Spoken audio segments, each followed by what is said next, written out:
बिस्मिल्लाहिर्रहमानिर्रहीम। Dear students, आज हमारा टॉपिक है डिस्कवरी ऑफ न्यूट्रॉन्स। आज हम न्यूट्रॉन के बारे में पढ़ेंगे कि न्यूट्रॉन को किसने डिस्कवर किया और इसकी कौन कौन सी प्रॉपर्टीज हैं। तो आइए हम अपने लेक्चर को स्टार्ट कर लेते हैं। Discovery of neutron. तो सबसे पहले हम हिस्ट्री की बात कर लेते हैं। न्यूट्रॉन को चैडविक ने 1932 के अंदर डिस्कवर किया और इसी बेस पे इसको नोबेल प्राइज मिला 1935 के अंदर। अगर हम इसे थोड़ा सा पहले बात करें, न्यूट्रॉन से पहले दरअसल ये कंसीडर किया जाता था कि एक जो एटम है उसके अंदर सिर्फ इलेक्ट्रॉन और प्रोटॉन ही मौजूद हैं। तो फिर 1920 के अंदर रदरफोर्ड ने कुछ प्रेडिक्शन शो की। उसने कहा कि एटम के अंदर इलेक्ट्रॉन और प्रोटॉन के अलावा और भी पार्टिकल जो है वो मौजूद हैं, और उसने ये भी प्रेडिक्शन की कि ये जो पार्टिकल हैं ये न्यूट्रल हैं, इनके ऊपर कोई भी चार्ज नहीं है।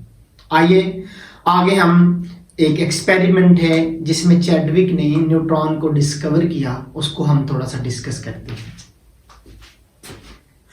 चैडविक ने एक पोलोनियम मेटल जो है वो अल्फा पार्टिकल का सोर्स है। अब पोलोनियम मेटल जो है ये दरअसल रेडियो एक्टिव होती है। ये क्या करती है?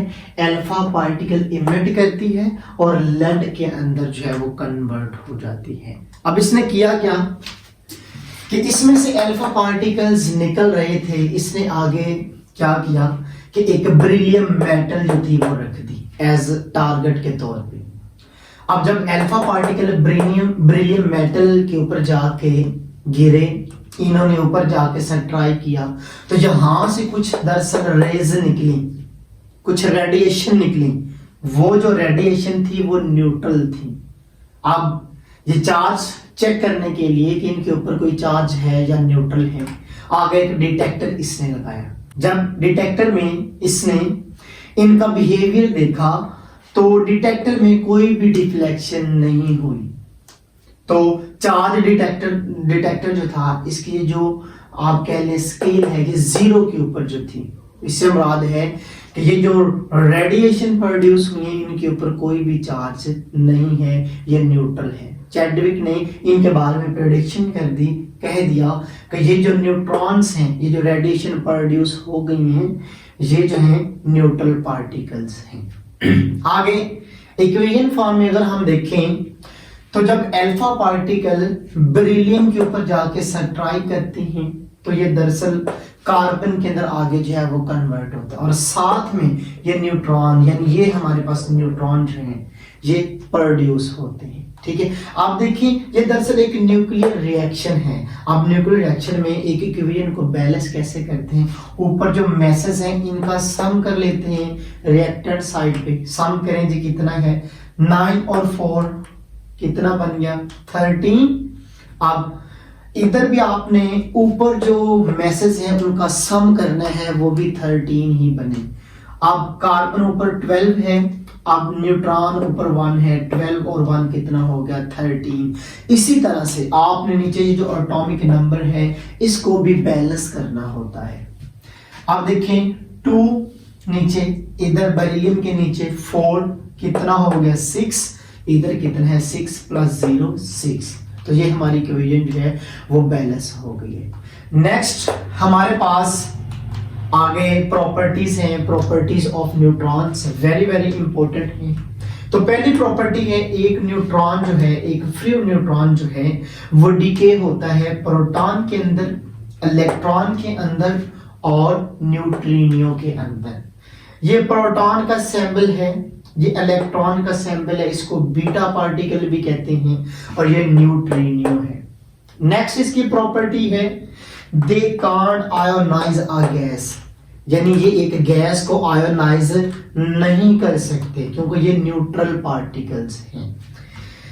दे आर हाईली पेनिट्रेटिंग पार्टिकल्स, ये काफी ज्यादा पेनिट्रेशन क्रिएट करते हैं, एक जो मटेरियल है उसमें से गुजर जाने की सलाहियत रखते हैं।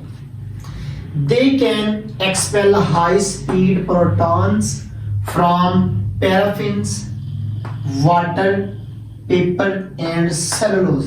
यानी ये जो मटेरियल्स हैं, जब इनके ऊपर ये जो न्यूट्रॉन्स हैं इनको सब्ट्रैक्ट करवाया जाता है तो दरअसल ये इनमें से हाई स्पीड प्रोटॉन जो है वो एक्सपेल करते हैं, प्रोटॉन को ये खारिज करते हैं। नेक्स्ट इसकी प्रॉपर्टी देखें, when they are used as projectile they can carry out nuclear reactions।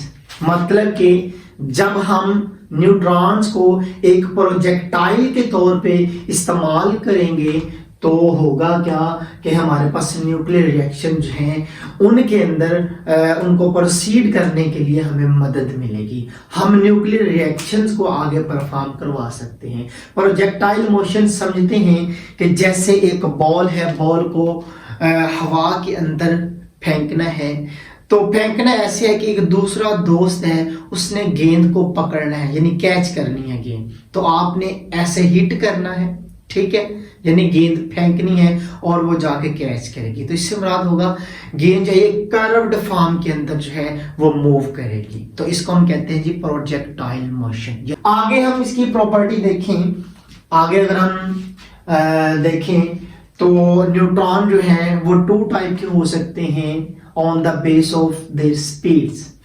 तो हम कह लेते हैं जी फास्ट न्यूट्रॉन्स, पहली टाइप हम कह लें तो हमारे पास है फास्ट न्यूट्रॉन। फास्ट न्यूट्रॉन किसे कहेंगे? Neutrons travel with energy 1.2 mega electron volt, यानी ऐसे न्यूट्रॉन जिनके पास एनर्जी जो है 1.2 मेगा इलेक्ट्रॉन वोल्ट होगी उनको हम कहेंगे फास्ट न्यूट्रॉन। अब ये जो फास्ट न्यूट्रॉन है ना, ये स्लो न्यूट्रॉन से लेस इफेक्टिव होते हैं। आगे जाके इनकी जो है वो रीजन भी हम देखते हैं, एंड पे जाके हम इनको कंपेयर भी करेंगे फास्ट न्यूट्रॉन्स को और स्लो न्यूट्रॉन्स को, तो हमें पता चल जाएगा कि वाकई ही ये जो स्लो न्यूट्रॉन है ये ज्यादा इफेक्टिव होते हैं और ये जो फास्ट न्यूट्रॉन है ये लेस इफेक्टिव होते हैं। तो आगे देखें कि फास्ट न्यूट्रॉन जब नाइट्रोजन के ऊपर इसकी बम्बार्डमेंट की जाती है तो होता क्या है कि नाइट्रोजन आगे बोरोन के अंदर कन्वर्ट होता है और साथ में अल्फा पार्टिकल जो है वो खारिज होते हैं, यानी अल्फा रेडिएशंस खारिज होती हैं। अब देखिए यहाँ पे भी आपने इक्वेशन को बैलेंस करना है। 14 + 1 कितना हो गया? 15। इधर देखें जी 11 + 4 कितना हो गया? 15। इक्वेशन यानी मैसेज क्या हो गए? लेवल बराबर हो गए। नीचे हमने एटॉमिक नंबर को भी बराबर करना है। 7 + 0 7, 5 और 2 7, ठीक है जी। नेक्स्ट देखें slow neutrons. Neutrons travel below energy 1 electron volt, यानी ऐसे न्यूट्रॉन अगर उनके पास एनर्जी 1 इलेक्ट्रॉन वोल्ट या इससे लेस होगी उनको हम कहेंगे स्लो न्यूट्रॉन। अब स्लो न्यूट्रॉन जो है ये बहुत ज्यादा इफेक्टिव होते हैं और न्यूक्लियर रिएक्शन जो है ये अच्छी तरह से प्रोसीड करवा सकते हैं। अब रीजन क्या है?